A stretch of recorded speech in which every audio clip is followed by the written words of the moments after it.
Di sini kami dari kelompok 9 akan membacakan PPT tentang teknik berlatih membaca, menghafal, dan menghayati. Di sini saya akan membacakan cara membaca naskah menurut Stanislav 1920.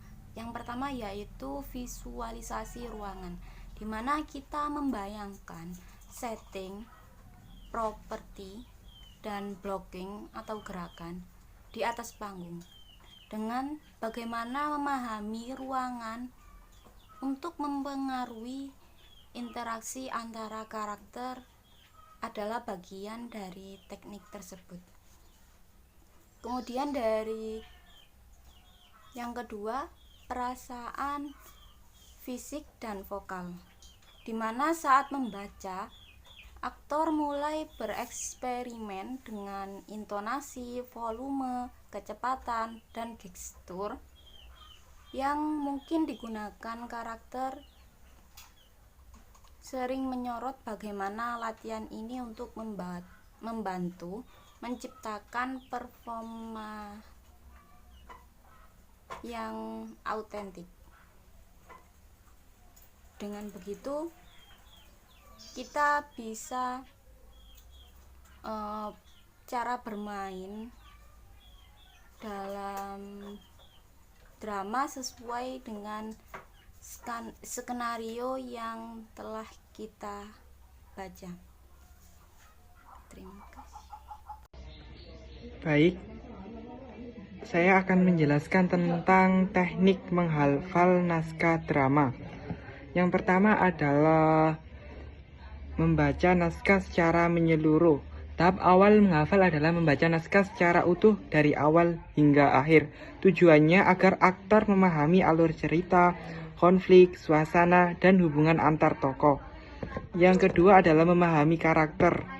Aktor harus memahami siapa tokoh yang diperankan, meliputi latar belakang, sifat, tujuan, emosi, dan cara berbicara tokoh tersebut. Yang ketiga, menandai bagian penting. Dialog penting, emosi kuat, perubahan suasana perlu ditandai dengan stabilo atau catatan kecil. Selanjutnya yang keempat, membaca nyaring berkali-kali. Membaca dialog dengan suara keras membantu melibatkan ingatan pendengaran audio. Kelima, menghafal per bagian. Naskah sebaiknya dihafal per adegan atau per dialog pendek. Yang keenam, menggunakan kata pemicu. Kata pemicu adalah kata terakhir atau kalimat dari lawan main yang menjadi tanda masuknya dialog kita. Yang ketujuh, menulis ulang dialog dengan tangan membantu memori visual dan motorik. Yang kedelapan, berlatih dengan lawan main. Latihan bersama lawan main membantu aktor menyesuaikan tempo ekspresi dan respon emosi. Yang kesembilan, menggunakan rekaman suara. Dialog direkam lalu diputar berulang-ulang untuk memperkuat ingatan audio. Yang terakhir, yang ke-10 adalah latihan dengan gerak blocking. Menghafal sambil bergerak sesuai blocking panggung, menghubungkan hafalan dengan gerakan tubuh. Baik, itu saja penjelasan dari saya. Kurang lebihnya saya mohon maaf, saya ucapkan terima kasih. Baik, di sini saya akan menjelaskan bagaimana teknik menghayati drama.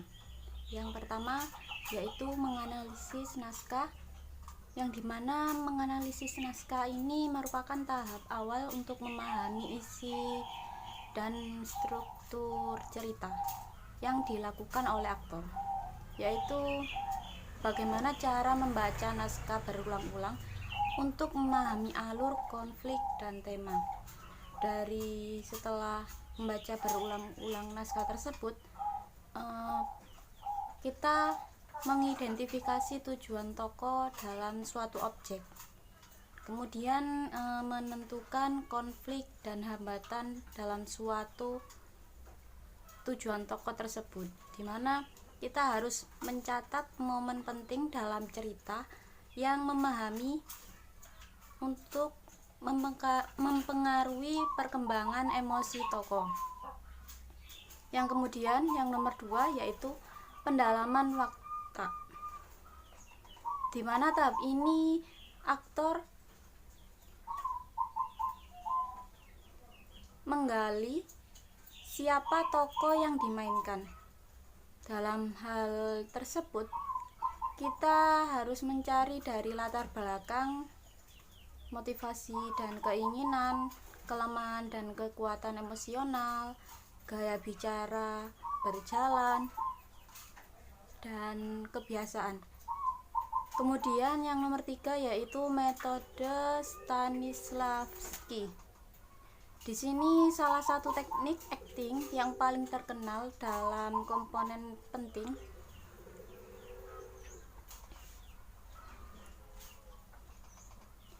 yaitu aktor mempelajari semua faktor keadaan dalam emosional dan rasional relasi sosial dalam situasi tersebut untuk membantu aktor tersebut menempatkan tempat dirinya dalam kehidupan tokoh. Dengan aktor tersebut, aktor menggunakan kenangan pribadi agar menghidupkan suatu emosi tokoh tersebut, misalnya rasa kehilangan, marah, atau bahagia.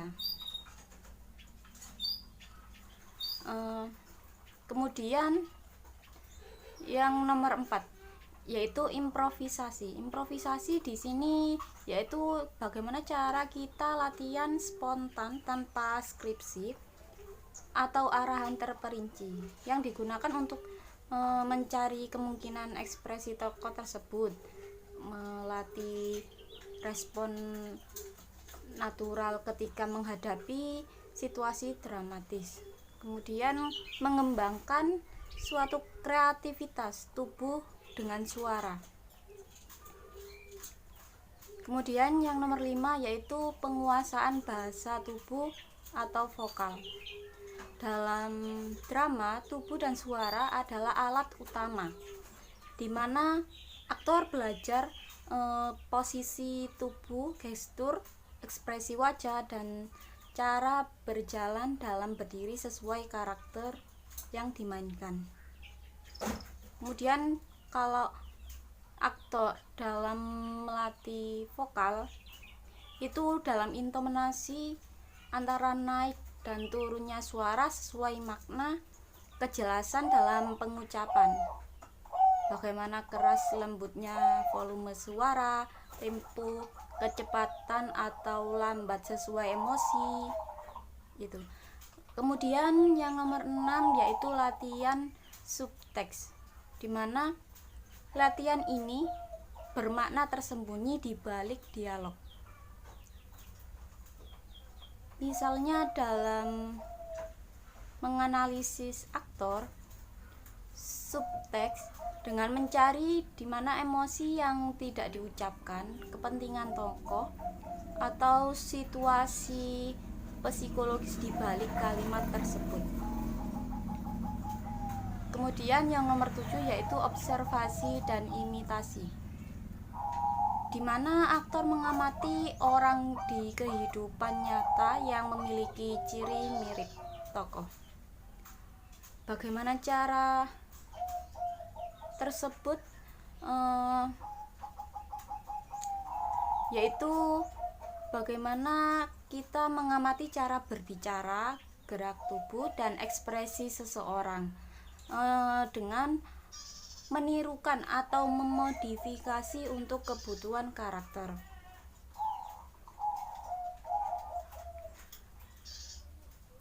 Sekian dari saya. Terima kasih atas partisipasinya. Assalamualaikum warahmatullahi wabarakatuh. Kesimpulannya adalah bagaimana cara pembelajaran drama membutuhkan kemampuan membaca, menghafal, dan menghayati perasaan secara seimbang. Membaca naskah harus memahami karakter dan pesan drama. Menghafal memerlukan latihan berulang-ulang dan konsisten, sementara penghayatan membantu siswa menyelami emosi tokoh serta meningkatkan kepercayaan diri dan kemampuan sosial. Secara keseluruhan, latihan drama tidak hanya mengasah keterampilan bermain peran, tetapi juga membentuk karakter dan kerjasama. Sekian dari kami. Wassalamualaikum warahmatullahi wabarakatuh.